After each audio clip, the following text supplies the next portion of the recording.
Welcome back. The last part of annuity and perpetuity that I introduced is the special case of an annuity where the cash flow lasts forever, and that we call that a perpetuity. So because the cash flow lasts forever, we can enter the infinity symbol into your calculator. We'll have to use the formula when tackling perpetuity problems. The formula, thankfully, is very simple. If you're looking for the present value as of today, you take the cash flow that you receive starting in year one, which will last forever, divided by the interest rate. So one of the important things to realize is that the cash flow has to start at year one. And the present value that you computed is the value as of today. Let's take an example and see what does that mean and why is that the case. So let's say you graduate from Sam State and you become very successful and you want to establish a scholarship. Let's say you want a scholarship of $1,000 per year. So because this is a per year basis, this is your payment amount. So the $1,000 here is the payment. So this is the cash flow starting in year one. Let's assume that the endowment can earn 5% per year, so that's the interest rate. Yes, how much do you have to donate today? So how much you have to donate today means that you are finding the present value. So in this case, the present value today is equal to the cash flow starting in year one, so that's $1,000 divided by the interest rate. Remember, we are using a formula, so we have to convert the 5% into a decimal.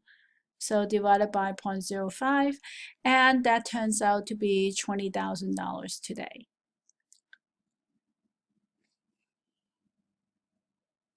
So you may want to ask, so how does this work? How does putting aside $20,000 allow me to have a perpetuity? So let's think about it this way. If you have $20,000,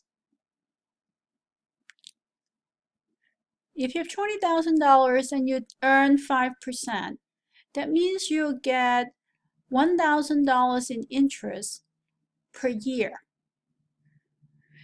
If at the end of the year you take out $1,000, you still have $20,000 in the bank. So you'll be able to earn $1,000 each year, assuming that the interest rate stays at 5% per year. So this is so a perpetuity is a case where once you establish the amount, you can, and you are spending just the interest and you never touch the principal, then that endowment can last forever. And this is why the present value has to always start today. So you have to put the money in the bank at the beginning. And then at the end of each year, at the end of year one, you'll be able to take out the $1,000. And then the bank, since you earn $1,000 in interest,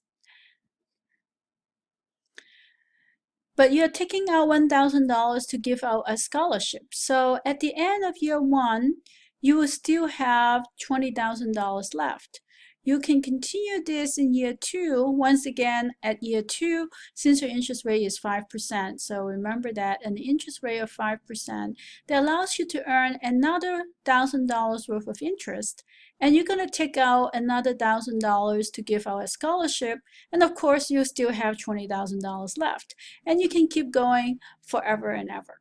So that's how a perpetuity is created. And that is why it's very important that you put the $20,000 in year zero. Allow it to earn 1 year's worth of interest before you start taking out the perpetuity payment, which is exactly equal to the original amount, the present value amount times the interest rate.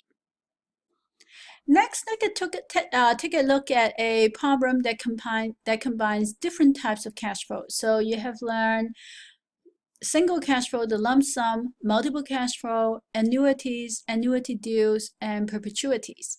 So let's look at how we can combine them. Let's say we have a problem where we have a perpetuity that starts at year 9.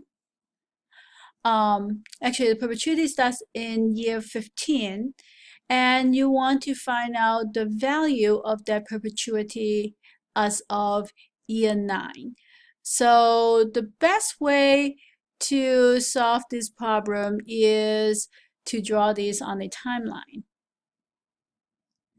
So the timeline for this problem looks something like this. You have a perpetuity of $1,400 that starts in year 15. So starting in year 15, 16, and on, you'll have $1,400.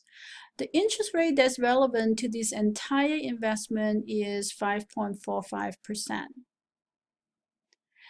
You are interested in finding the value of this cash flow as of year 9.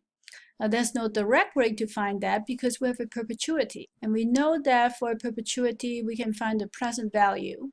And we know the present value for year 1 is equal to the cash flow starting in cash flow in year 0 is equal to the cash flow starting in year 1 divided by the interest rate.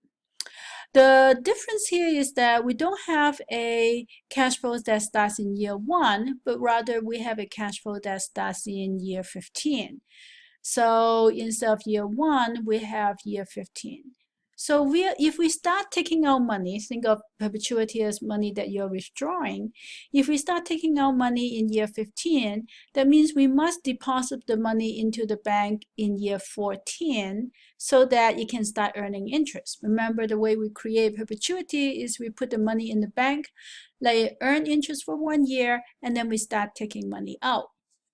So if we want to start taking $1,400 out in year 15, we have to put the money in the bank in year 14. So we can find the value of this perpetuity as of year 14. We have the perpetuity amount, payment amount is $1,400. Our interest rate is 5.45%. Remember, once again, we're using a formula, so we need to convert the interest rate into a decimal. That tells us that the present value of the perpetuity as of year 14 is $25,688. And once we have that information, then the rest of the problem is a lot easier. So in essence, we have an investment problem where we're interested in knowing how much that money is worth as of year 9, when an amount of $25,688 is put into the bank in year 14. So between year 9 and year 4, that represents our investment horizon. So how long is our investment horizon? So the time period between year 9 and year 14. 5 years, right? So we take 14 minus 5, that gives us 5 years. So that becomes our investment horizon. And we know the interest rate. The interest rate is 5.45%. And we're asked to find the value in year 9. Since in this investment horizon, year 9 is the beginning of this horizon, so we're essentially finding the present value. And at this point, we can use the financial calculator to help us solve this problem. So once again, let's clear our calculator. We have $25,688, and that is in year 14, so that's at the end of this investment horizon. So that's our future value. 5 is our investment horizon, and the interest rate is 5.45%, and we are computing the present value. So the present value as of year 9 is $19,701. So in this example, we combine a perpetuity and a lump sum in deriving at the final answer that we wanted to find. And here we conclude the module on annuities and perpetuities.